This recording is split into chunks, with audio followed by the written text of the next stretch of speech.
আমাদের দেশে বেনামাজি ছেলের সঙ্গে নামাজি মেয়ে, নামাজি ছেলের সঙ্গে বেনামাজি মেয়ে দ্বিধার সে বিয়ে হয়ে যায়। কেউ ভ্রুক্ষেপ করে না, চিন্তা ভাবনা করে না।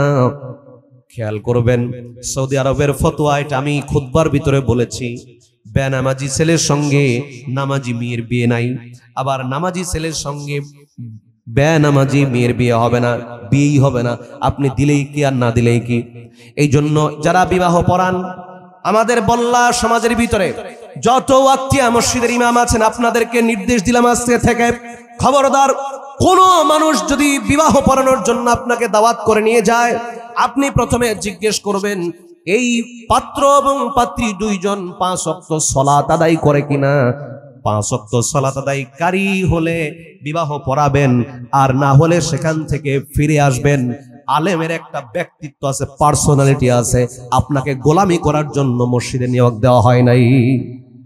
যদি আপনার ব্যক্তিত্ব থাকে, আত্মমর্যাদা থাকে, আপনি কোনো বেনামাজি ছেলের বিবাহ পড়াবেন না, বেনামাজি কোনো মেয়ের বিবাহ পড়াবেন না।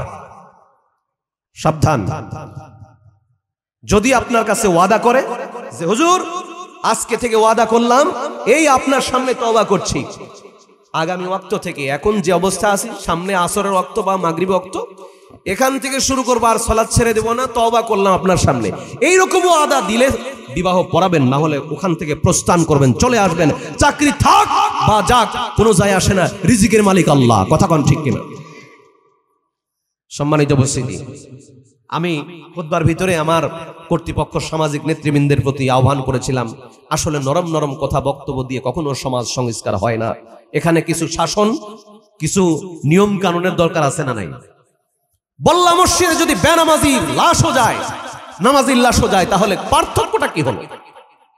এই আইন পাশ করতে হবে। আলহামদুলিল্লাহ, বল্লা সমাজের যারা গুরুত্বপূর্ণ পার্সন, যারা যুব সমাজ, যারা ভবিষ্যতে আমাদের সমাজের কর্ণধার, এক শিক্ষিত শ্রেণী, এর ভিতরে কয়েকজন বিসিএস ক্যাডারও আছে, নাম বললে চিনবেন। তারা আমাকে উৎসাহিত করলো পরবর্তীতে এবং আশ্বস্ত করেছে যে আমরা আপনার সাথে আছি।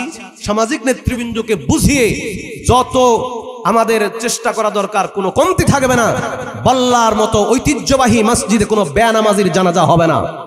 খতিব সাহেব ইমাম সাহেব পড়ুক বা না পড়ুক, মুয়াজ্জিনও পড়াবে না, কেউ পড়াবে না, ওখানে উপস্থিত করাই যাবে না, নিষিদ্ধ।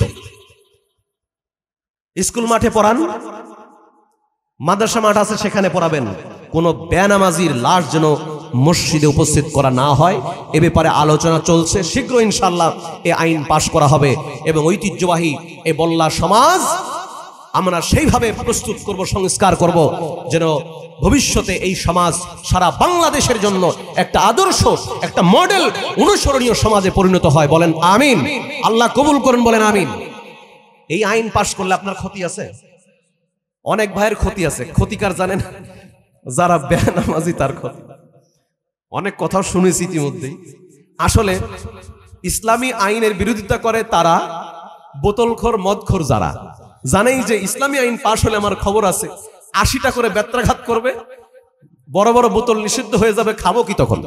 এই চিন্তা করে ওরা চায় যে না, রাষ্ট্র হিন্দু আইনে খ্রিস্টান আইনেই চলুক, আল্লাহর কোরআনের আইন দরকার নেই। আবার বেনামাজিরা চায় না, এই আইন পাশ করলে বেকায়দা ফজরের নামাজে দৌড় মারা লাগবে, আরামের ঘুম পারা যাবে না। এই চিন্তা করে তারা সমালোচনা করে যে দরকার নাই আইনের, এতদিন এভাবে চলছে, হবে, চলবে। ভাই, জীবন সারা জীবন আপনি আনন্দ করবেন, ফুর্তি করবেন তা নয়। পৃথিবী ক্ষণস্থায়ী, কতক্ষণ বাঁচবেন এই পৃথিবীর কেউ বলতে পারে না, কোনো জ্যোতির্বিজ্ঞানী পারে না, পৃথিবীর কোনো মানুষ বলতে পারে না। আপনি 2 দিনের হায়াত নিয়ে, সাময়িক জীবনের হায়াত নিয়ে এত বাহাদুরি কেন? এত বাহাদুরি কেন? আপনার মৃত্যুর পরে আপনার 5 ওয়াক্ত সালাতের হিসাব আপনাকে নেওয়া হবে, অথচ সেই ইবাদতের জন্যই আপনাকে শাসন করা হচ্ছে।